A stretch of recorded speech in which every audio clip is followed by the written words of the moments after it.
The leaves are changing, the air is getting crisp, and a new season of anime is upon us. Today we'll be going over the shows that I'm most excited about for the fall 2022 season.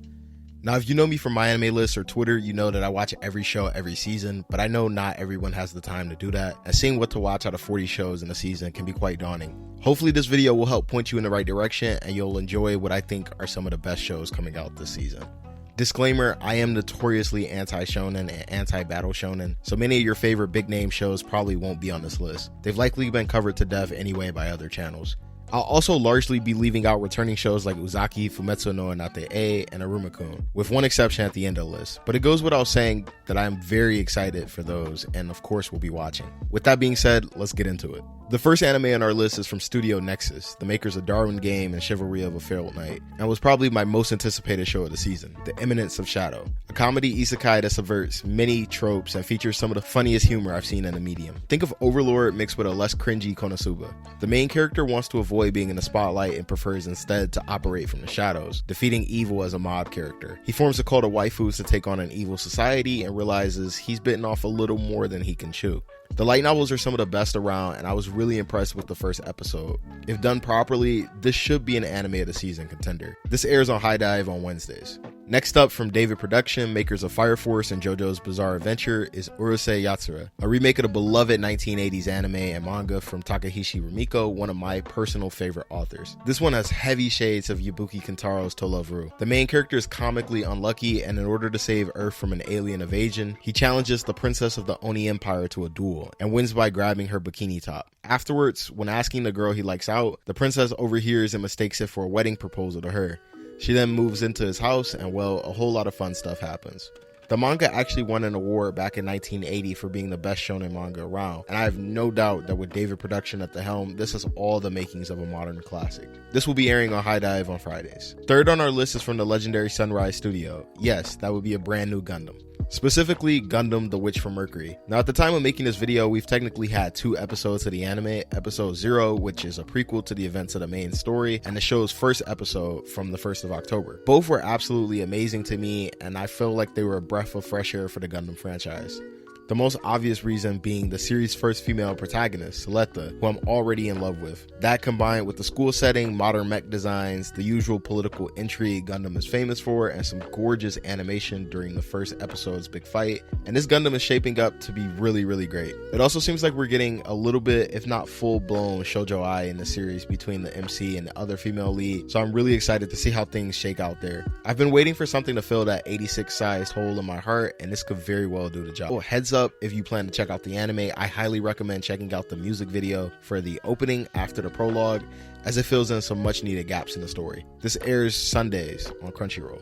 Fourth on the list is an adaptation I've been waiting on for quite a long time now. Studio Mother's More Than a Married Couple But Not Lovers. This comedy romance has one of the silliest plots I've seen, but it's awesome. Basically, the main character's school has a couples practice program where a boy and a girl practice living together and are graded on their chemistry. Jiro, the male main character, has a crush on a girl called Shiori and is hoping to pair up with her. Akari, the female lead, has a crush on a guy called Minami and is hoping to pair up with him. Of course, both of their hopes get dashed and they're forced to pair up with one another. Luckily for them, the top performing pairs can request to change their couple assignment, so they agree to work together in order to break into the top 10 and switch. The story is as wacky and fun as it sounds, and I'm really excited to see how it turns out in the anime form. I don't usually read much manga, but this is one I've really enjoyed. This will air on Crunchyroll on Sundays. Rounding out the top 5 is what has easily been the best first episode of the season for me so far, Kokyu no Karasu, or The Raven of the Inner Palace as it's known in English. I went into the first episode blind in terms of story, but instantly fell in love with it. While it's not shoujo, it's got a lot of the traditional markings of a shoujo story, from the writing to the beautiful art to how women are characterized.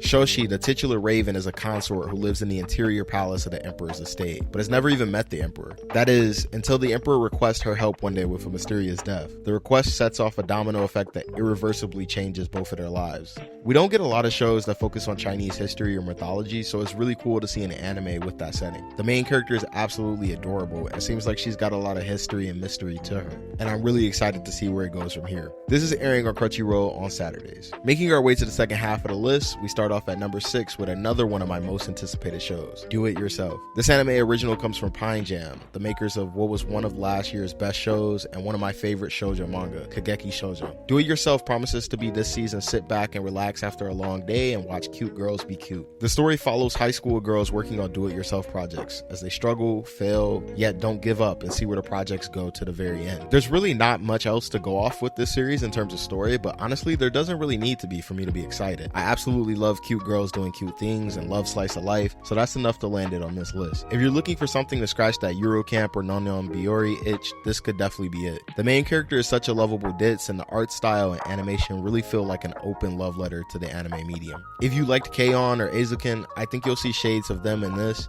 and you'll really appreciate the art style. Do It Yourself airs Wednesdays on Crunchyroll. Lucky number 7 on our list is Studio Madhouse's return to the romance genre, Bibliophile Princess. Just like The Raven of the Inner Palace, this technically isn't shoujo since it's a light novel adaptation, but it heavily leans into the tropes of one. The main character, Eliana, is a bookworm who doesn't want to do anything but sit around and read. So basically she's just like me. But because of the time period she lives in, women are expected to get married off at a certain age. Fortunately, the guy who she's set to marry is actually a really nice person and promises to respect her free time to read in exchange for becoming his fiance in name only. If you've been watching House of the Dragon lately, this should sound quite familiar. After a few years of being together, Eliana's fiance is starting to fall in love with another girl. Instead of being the simple breakup that you would expect from two people who don't really love each other, Eliana realizes she may care a little more for her fiance than she thought. With Madhouse behind this and the writing of the story, I have no doubt that this will be great. Being another Sentai project, this of course will air on High Dive on Thursdays. And if you haven't noticed by now, High Dive have a lot of the shows this season, which kind of sucks because I hate their app, but it is what it is. You may want to consider a subscription for $5 a month though. Moving on to number 8, we've got another really cute one, Management of a Novice Alchemist. I just watched the first episode for this and really loved it. It's about a girl who has recently graduated a magic academy and receives a house from her master to open up an alchemy shop to sell goods. She gathers the materials herself and crafts everything from scratch. While I've not played them, I've been told that the plot is very similar to the Atelier games, so if you're familiar with those and enjoy them, this is definitely something to check out. It doesn't seem like there's much story going on so far based on the first episode, but when you have magic and cute girls,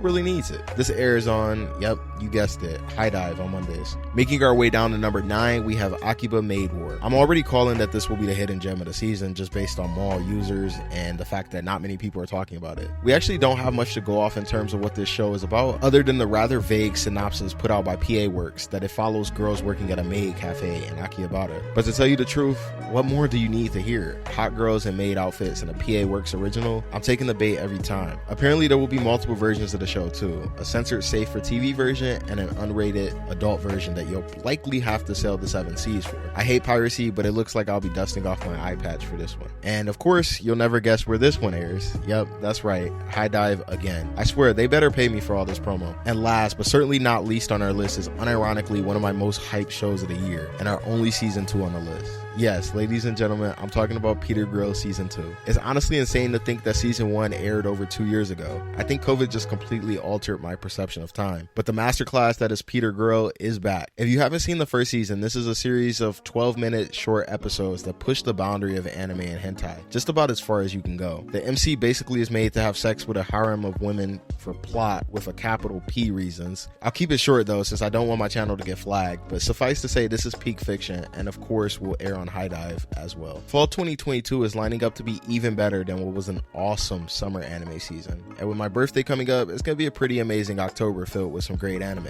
Remember, just because I didn't mention a show in this video doesn't mean that I'm not excited about it. These are just my top ones.